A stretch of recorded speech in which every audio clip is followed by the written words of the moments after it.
உடுமலைப்பேட்டை தொகுதியில் குடியிருக்கும் மக்களின் பாதுகாப்பை உறுதி செய்யும் வகையில் சட்டம் ஒழுங்கு பாதுகாக்கப்படும் என அதிமுக வேட்பாளர் உடுமலை ராதாகிருஷ்ணன் வாக்குறுதி அளித்தார். திருப்பூர் மாவட்டம் உடுமலைப்பேட்டை பகுதிகளில் தோட்டத்து சாலைகளில் குடியிருக்கும் மக்களிடம் அத்தொகுதி அதிமுக வேட்பாளர் உடுமலை ராதாகிருஷ்ணன் வீடு வீடாக சென்று தீவிர வாக்கு சேகரிப்பில் ஈடுபட்டார்.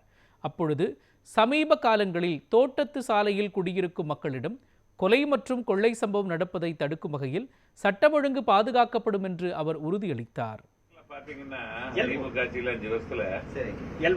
பல்லடம் மற்ற பகுதிகளில் வர வேண்டியது, கொள்ளையடிக்க வேண்டியது, அதே மாதிரி கொலை பண்றதுல இதெல்லாம் திருப்பூர் மாவட்டம் உடுமலைப்பேட்டை சட்டமன்ற தொகுதிக்கு உட்பட்ட குடிமங்கலம் ஊராட்சி பகுதியில் இருக்கின்ற தோட்டத்து சாலைகளில் வசிப்பவர்களை நேரில் சந்தித்து அனைத்து இந்திய அண்ணா திராவிட முன்னேற்ற கழகத்துக்கு ஆதரவை திரட்டி வருகின்றோம்.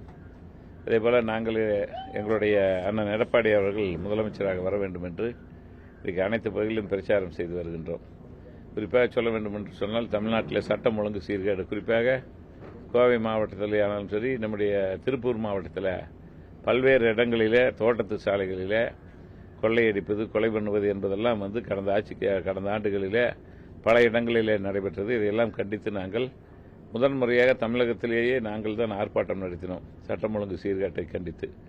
ஆகவே அதையெல்லாம் எடுத்து சொல்லி இன்றைக்கு புறநகர் பகுதியில் வசிக்கின்ற மக்கள், குறிப்பாக சாலைகளிலே தோட்டத்து சாலை வசிப்பவர்களெல்லாம் நேரில் சந்தித்து இந்த ஆட்சிக்கு ஒரு முடிவு கட்டி மீண்டும் தமிழகத்திலே அண்ணன் எடப்பாடி தலைமையில் ஆட்சி அமைய வேண்டும். அப்போதுதான் சட்டம் ஒழுங்கு சரியாக இருக்கும், போதைப்பொருள் கஞ்சா விற்பனை தடுக்கப்படும், அதேபோல போலீஸ் சுதந்திரமாக செயல்படுவதற்கு ஒரு வாய்ப்பினை அண்ணன் எடப்பாடியார் அவர்கள் செய்து கொடுப்பார்கள்.